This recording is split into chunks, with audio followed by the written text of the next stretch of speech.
साईं के पास कुल 36 योगी होते थे। एक दिन लालाजी साईं ने दरवाजा बंद कर दिया और कहा, जो शीश दे वो ईश पाए। वहां बैठे सभी प्रेमियों का धीरज टूट गया। एक एक करके सब उठ गए। दादा भगवान वहीं दरवाजे के बाहर सद्दा में टिक कर बैठे रहे। लहणे ने कहा था, मेरा गुरु कहे तो मैं अपनी सारी जिंदगी थल्ले तोड़ने और बनाने में गुजार दूं। सदा से जो आएगा वही आनंद पाएगा। प्रसन्न होकर लालाजी साईं ने कहा, जैसी श्रद्धा भक्ति से तू मुझे झुकाए, सारी दुनिया तुझे झुकेगी। गुरु वाक्यम सत्यम, गुरु का आशीर्वाद सच हुआ। ज्योतिषी की भविष्यवाणी भी सच साबित हुई, जिसने कहा था इस हाथ पर राजाई लिखी है। लिखा है, ज्ञान लेकर दादा भगवान 14 साल तक अपनी आत्मा में मौन है। अपने परिवार के साथ उसी छत के नीचे रहते हुए भी वह असंग थे, पूरे निर्लिप नारायण थे। न कुछ लेना न कुछ देना। दादा भगवान अपनी आत्मा में मगन रहते। सारा वक्त अपने से ही विचार करते रहते। यदि कोई आके सामने बैठता या कुछ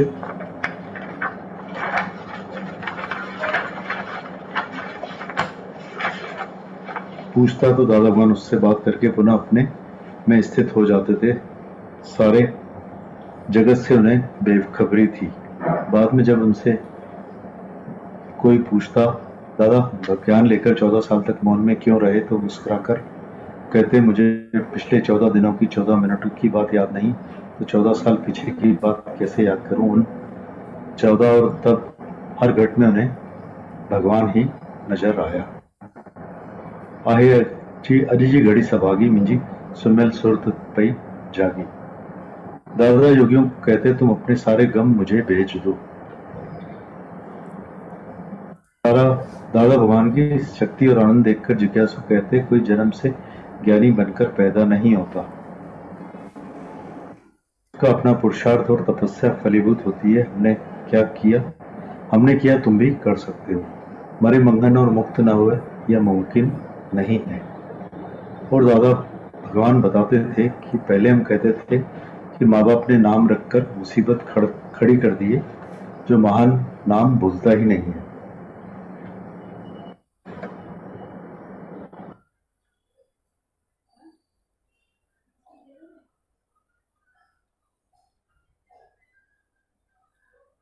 हम कहते माँ बाप ने नाम रखकर मुसीबत।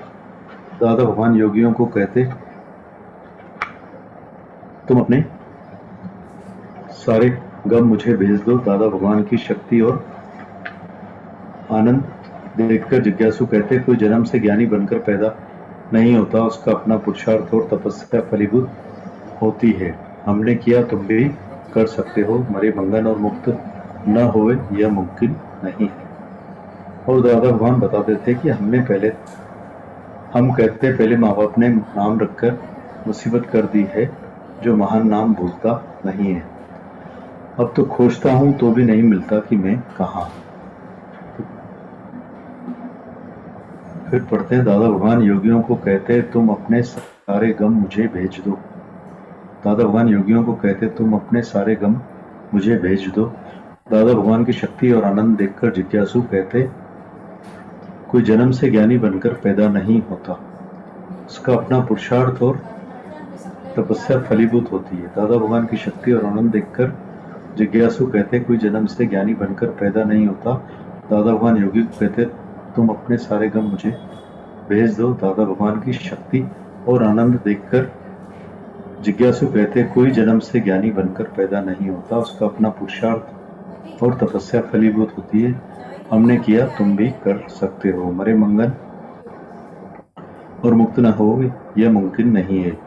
और दादा भगवान बताते थे कि पहले हम कहते थे माँ बाप ने नाम रखकर मुसीबत कर दी है, जो महान नाम भूलता ही नहीं। अब तो खोजता हूं तो भी नहीं मिलता है, मैं हूं कहाँ। आगे दादा लिखते हैं, दादा भगवान हमेशा कहते थे अपने इस मन से खबरदार रहना। दादा हमेशा कहते थे अपने इस मन से खबरदार रहना, ये नीच मन किसी को भी नहीं छोड़ता, यह तो गुरु पर भी शक करके पाप कर्म बना देता है। और दादा भगवान इस मन के दुष्ट कर्म सबके सामने खोलकर बताते थे। दादा भगवान हमेशा कहते थे, अपने इस मन से खबरदार रहना, यह नीच मन किसी को भी नहीं छोड़ता। यह तो गुरु पर भी शक करके पाप कर्म बना देता है। और दादा भगवान इस मन के दुष्ट कर्म सबके सामने खोलकर बताते थे। एक बार दादा भगवान अपने गुरु के पास आए। सीढ़ियों में उन्हें पाला नाम की एक लड़की मिली थी, लालाजी साईं को मिलकर आई थी। दादा भगवान ने अपने गुरु से पूछा, पाला आई थी? लालाजी साईं ने बेध्यानी में कहा, कौन पाला? दादा भगवान को शक हो गया कि पाला आई थी। यह बात गुरु ने क्यों छुपाई? बाद में जब अपने साथ बैठकर विचार किया तो दादा बहुत पछताए कि ब्रह्मज्ञानी तो सब में अपना आप देखता है, ब्रह्मज्ञानी के लिए नाम रूप नहीं है। दादा भगवान अपने इस दुष्ट मन का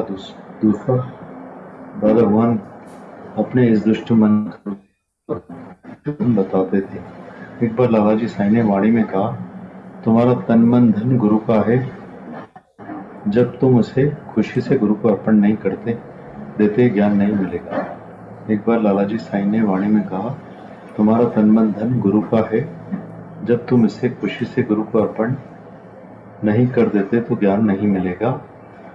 दादा भगवान कहते, इस नीच मन की नीच हरकत थी कि उसने अपने गुरु पर दोबारा शक किया कि गुरु धन की बात करता है, गुरु को धन चाहिए। दादा भगवान के भीतर ये शंका उठी थी कि उसी समय लालाजी साईं ने गरज कर कहा, तुम्हारे अंदर पाप है, तुम्हारा मन शंका करता है। दादा भगवान हिल गए।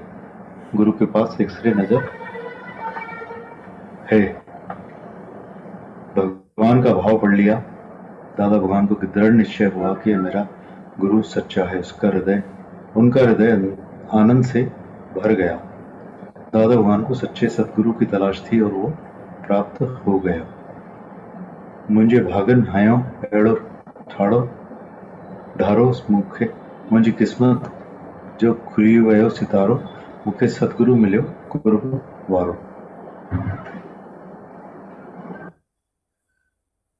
दादा भगवान हिल गए। गुरु के पास एक्सरे नजर है। अंदर का भाव पढ़ लिया। दादा भगवान को दृढ़ निश्चय हुआ कि मेरा गुरु सच्चा है। उनका हृदय आनंद से भर गया।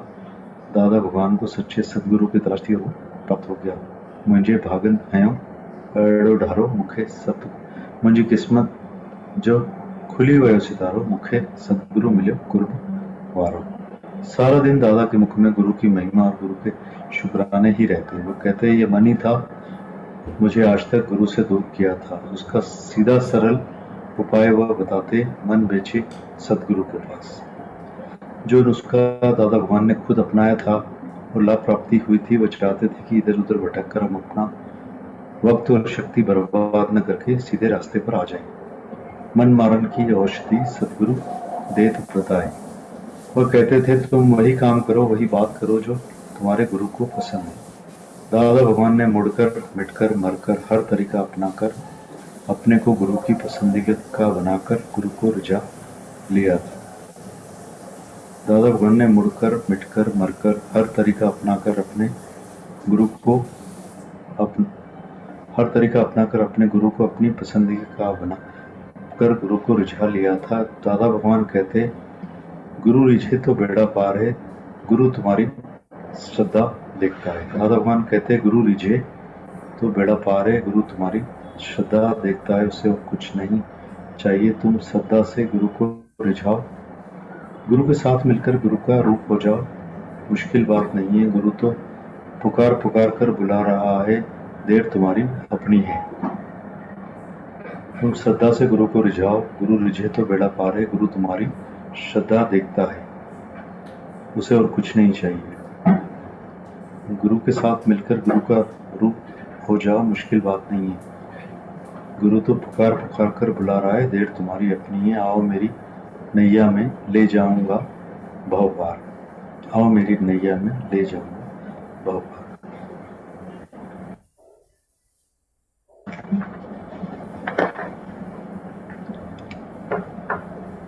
अनंत शुक्राने दादा भगवान से, ऐसे दादा भगवान के, गीता भगवान के, माता भगवान के, आपके सारी संगत के अनंत शुक्राने जो हमें ऐसा राजाई ज्ञान, ऐसी ब्रह्म वाक्य, इतनी अमूल्य वाणियाँ सुनने को, पढ़ने को, बात करने को, समझने को मिल रही है। जबरदस्त भाग्य हमारा, जितने भाग्य सराहे उतने कम है।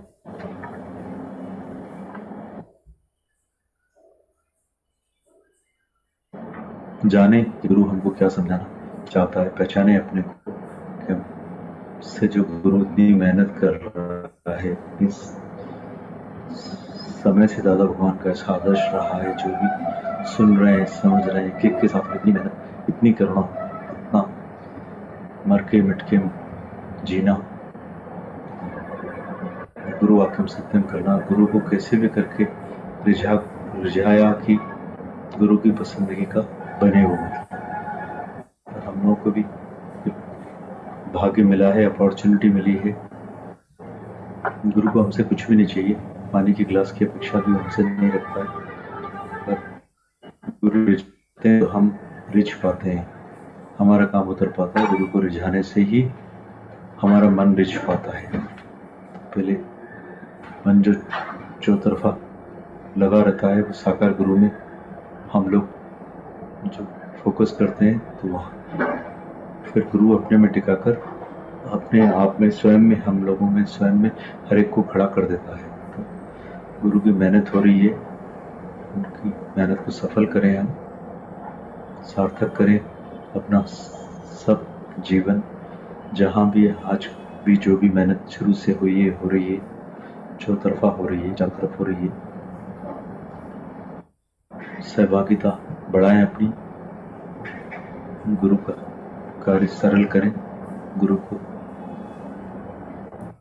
महावाक्यों में आकर अपने जीवन सफल करें। अपने जिंदगी में ये जो भी ये बातें सुन के घंटे 1.5 घंटे में उनको इतना मजा आ जाता है, इस पे हम आ जाते हैं, तो हमारे जीवन में हमारे सब अज्ञान, अंधकार सब दूर हो जाता है और हम बहुत इजीली लाइफ सर्वाइव कर पाते हैं। मतलब ये सभी के अनुभव भगवान के मुख से भी हमेशा सुनते ही हैं और रोज सभी के साक्षात आदर्श भी देख रहे हैं। रोज ही इतने एग्जाम्पल्स भी प्रत्यक्ष देखने को मिल रहे हैं। सालों साल से इतनी मेहनत हुई है, यज्ञ चल रहा है, यज्ञ में अपनी आहुतियाँ डालें हम अपने अज्ञान की, और ज्ञान प्राप्त करके गुरु से जो हमें मिल रहा है, वो गुरु का प्यार बरस रहा है, मेहर बरस रही है, उसको स्वीकार करके अपने पैरों पर खड़े हों, गुरु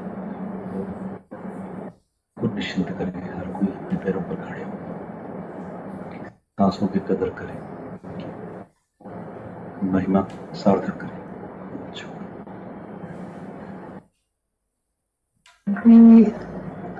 गीता भगवान सत्संग कर रहे थे, तो सबसे पहले तो ये फील हो रहा था कि